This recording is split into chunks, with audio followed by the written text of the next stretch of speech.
المشاهدون الأفاضل أينما كنتم أسعد الله مساءكم. نقدم لحضراتكم نشرة أخبار هذا المساء والمستهل كالمعتاد بأهم وأبرز العناوين.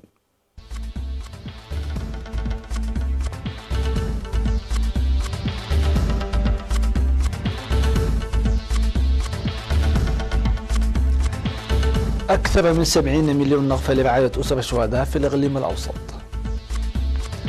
تابعت الجادة لمراقبة مكافحة الآفات الزراعية في فرو. انهيار أرضي في منجم تعدين تقليدي بمغولو. تبادل الاتهامات بين باريس وأنقرة بشأن الأزمة الليبية. البرلمان الأوروبي يصادر بغالبية كبيرة على البريكسيت. وتعهد كبير في أستراليا تحسبا لكارثة جديدة.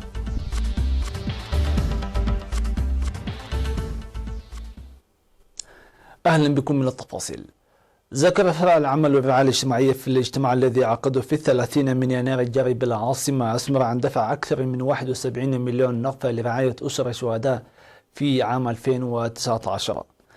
وأوضحت المديرة التنفيذية للفرع السيدة جمعة إبراهيم في التقرير الذي قدمته مستندة بالأرقام الإحصائية بأن الفرع عمل في السنوات الماضية في رعاية وتأهيل أسر الشهداء والمعاقين والجهات المتضررة في أوساط المجتمع.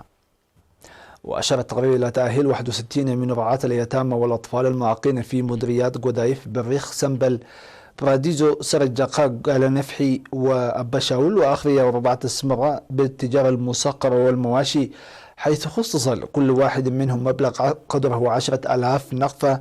كما قدم دعم مالي بقيمة 200,000 نغفة لإعادة 540 مشردا وغيرهم من المحتاجين إلى مائدة التعليم. وبحث المشاركون بعمق حول التقرير المقدم وقدموا استفسارات فيما يتعلق برعاية أسر الشهداء والمواطنين المحتاجين وحقوق العمال ومكافأة نهاية الخدمة. وأجابت الجهات المعنية على تلك الأسئلة. وفي كلمة الختام التي ألقاها المدير العام لقسم الخدمات الاجتماعية في إدارة الإقليم الأوسط العقيد جبر ولد قرقس، قال فيها أن الرعاية الاجتماعية ترتبط مع كافة الأنشطة والمجالات، لذلك ينبغي توفر تنسيق ودعم كافة الجهات لإنجاح البرنامج. أوضح المهنيون الزراعيون في مديرية فرو بقيامهم متابعة جادة لمراقبة الآفات الزراعية لمكافحتها دون إحداثها الأضرار على المزارع والمراعي. جاء ذلك خلال الزيارة التفقدية التي قام بها المدير العام لقسم التنوع الزراعي في وزارة الزراعة السيد حرية أسقدوم يوم 24 من يناير لتفقد أوضاع الزراعة والتجهيزات مكافحة الجراد. وأكد المهنيون الزراعيون على الأوضاع الجيدة للمزارع نتيجة قذارة الأمطار، وقد تم السيطرة على أسراب الجراد التي ظهرت في بعض المناطق في منتصف نوفمبر الماضي. كما أشاروا إلى التجهيزات القائمة بتعاون الشعب والإدارات والجيش لمتابعة ومراقبة الجراد الذي قد يظهر لملائمة خريف هذا السنة لتكاثره. والتقى فريق وزارة الزراعة الزائر للمديرية بالمزارعين موصيا بمواصلة الجهود حتى الحصاد، كما دعا للاستعداد الدائم وإبلاغ الجهات المعنية في حال ظهور الجراد المنتشر في دول الجوار البرية والبحرية. وزار الفريق الذي ضم كبار المسؤولين في الوزارة مديريتي شعب ومهميمة.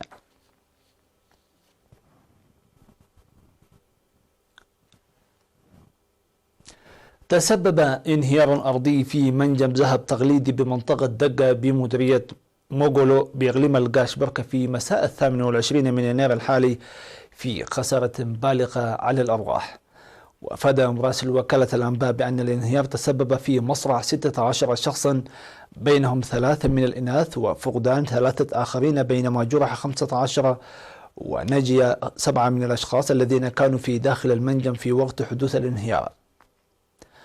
وأوضح مدير ضاحية دقة السيد عبد الله محمد علي أن المواطنين والجيش قاموا بأعمال كبيرة لإنقاذ المتضررين، ورغم أن الحكومة أمرت بإغلاق المنجم التقليدي في العام 2014 مدركة الأضرار الناجمة عنه، مشيرا إلى أن هذه الحادثة هي جزء من الأضرار التي يجب الحذر منها مسبقا.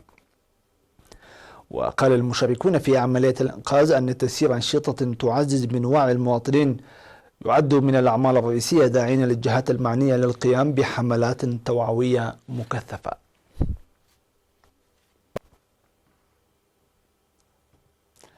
شهدت العاصمة السودانية الخرطوم تنظيم ورشة عمل بالتنسيق بين السفارة الإريترية وجمعية التعاون الجماهيرية الإريترية السودانية، تركزت حول توطيد العلاقة الأخوية وتعزيز التعاون والشراكة بين الشعبين الشقيقين.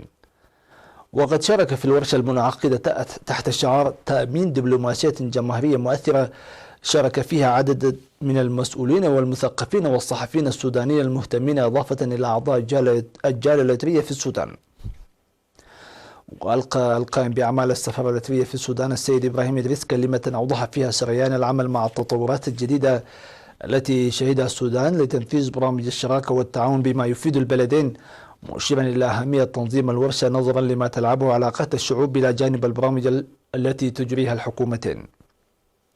وقال السيد إبراهيم أنه من أهداف الورشة التي عقدت تمتين العلاقة الأزلية بين الشعبين الإريتري والسوداني، وخلق بيئة صلبة تساعد في تنفيذ برامج الشراكة والتعاون الفاعلة، حيث يتوقع من المشاركين إثرائها بأفكار بناءة مانحين إياها اهتمام أكبر خلال مناقشة تلك البرامج.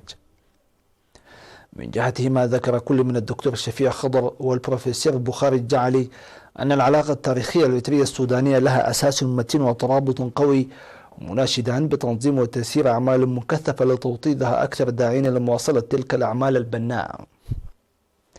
وقدم كل من الدكتور إبراهيم الأمين والمهندس محمد فاروق بعد أن أشادا بمنظمين ورشة قدما توضيحا مفصلا حول دور الشعب أبان الكفاح المسلح الإريتري، ودعم موقف الشعب والحكومة الإريترية في اختيار الشعب السوداني تقرير مصيره، وأوصيا لمواصلة مثل هذه الورشات المهمة والمرحلية لتنفيذ برامج تساعد في تعزيز الشراكة والتعاون بين هذين الشعبين الشقيقين.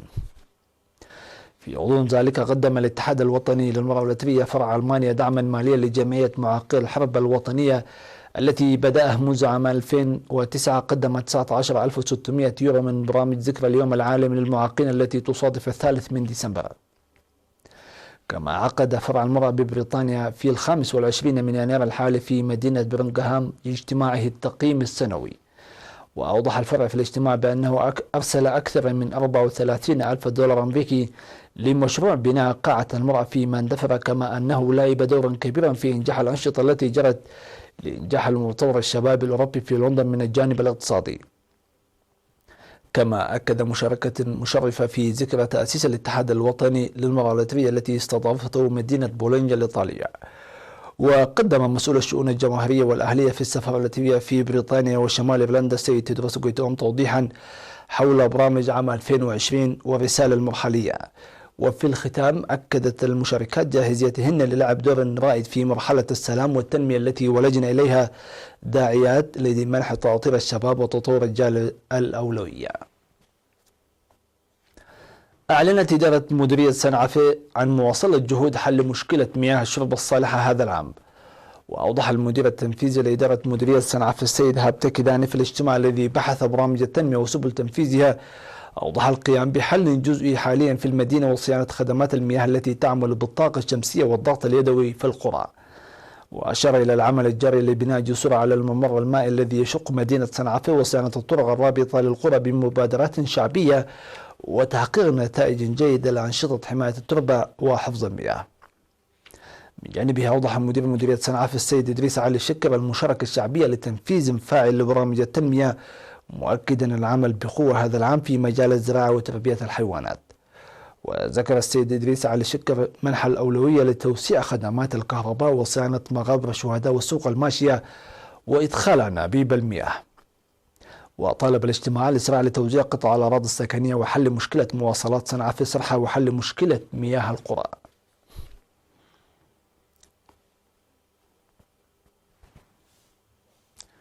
تلقى الشباب العمال والطلاب في مندفرة دورة تدريبية ل3 أشهر، وهدفت الدورة التدريبية لرفع القدرات والتأهيل السياسي للشباب.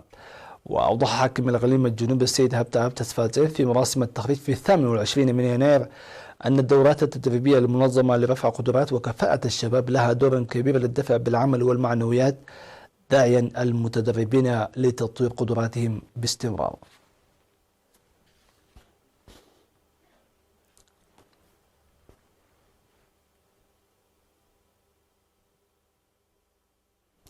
سيداتي سادتي إلى فاصل من ثم نوافيكم بالأنباء العالمية.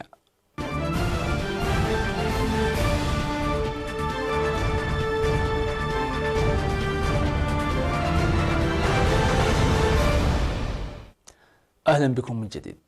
ردت أنقرة على اتهامات الرئيس الفرنسي إيمانويل ماكرون وألقت اللوم على فرنسا بشأن عدم الاستقرار في ليبيا، وذلك بعد أن اتهم الرئيس الفرنسي نظيره التركي رجب طيب أردوغان بعدم احترام كلامه لوقف التدخل الخارجي في الدولة الواقعة بشمال أفريقيا. واعتبر المتحدث باسم وزارة الخارجية التركية حامي عصوي في بيان أن فرنسا هي الفاعل الرئيسي المسؤول عن المشكلات في ليبيا منذ بدء الأزمة في العام 2011. وكان ماكرون قد اتهم أردوغان سابقا بعدم احترام وعده الذي قطعه والمتعلق بإنهاء التدخل الخارجي في الأزمة الليبية، ولا سيما عدم إرسال سفن تركية تقل مرتزقة إلى ليبيا. وتتهم أنقرة بإرسال مئات المقاتلين السوريين إلى ليبيا دعما لرئيس حكومة الوفاق الوطني فايد السراج الذي يواجه صعوبات في صد هجوم خصمه حفتر الذي يسيطر على 3/4 الأراضي الليبية. صادق البرلمان الأوروبي بغالبية كبيرة على معاهدة خروج بريطانيا من الاتحاد. وافق النواب الأوروبيون على الاتفاق ب 621 صوتا ومعارضة 49 وامتناع 13 من التصويت. وهذه هي المرحلة الرئيسية الأخيرة في المصادقة على الاتفاق بعد 3 سنوات ونصف على الاستفتاء حول بريكسيت. وكرست عملية التصويت خروج النواب البريطانيين من البرلمان الأوروبي، وتصافح النواب ورفع البعض العلمين الأوروبي والبريطاني.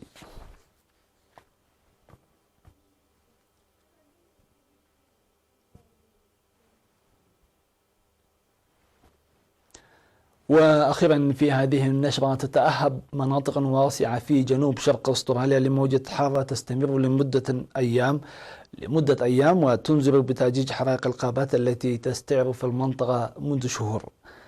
ومع استعداد عمال الأطفاء والسكان للخطر المتزايد، فتحت ولاية نيو ساوث ويلز تحقيقا مدته 6 أشهر لمعرفة أسباب حرائق الغابات المميتة ودراسة طريقة التعامل معها.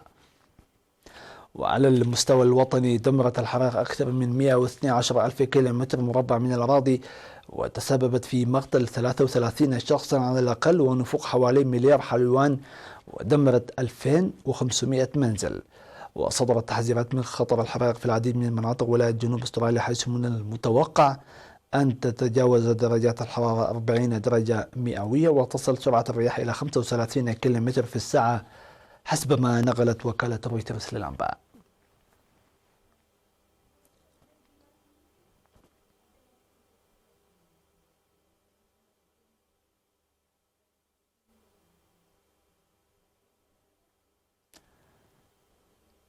وصلنا إلى نقطة الختام. دمتم في أمان الله.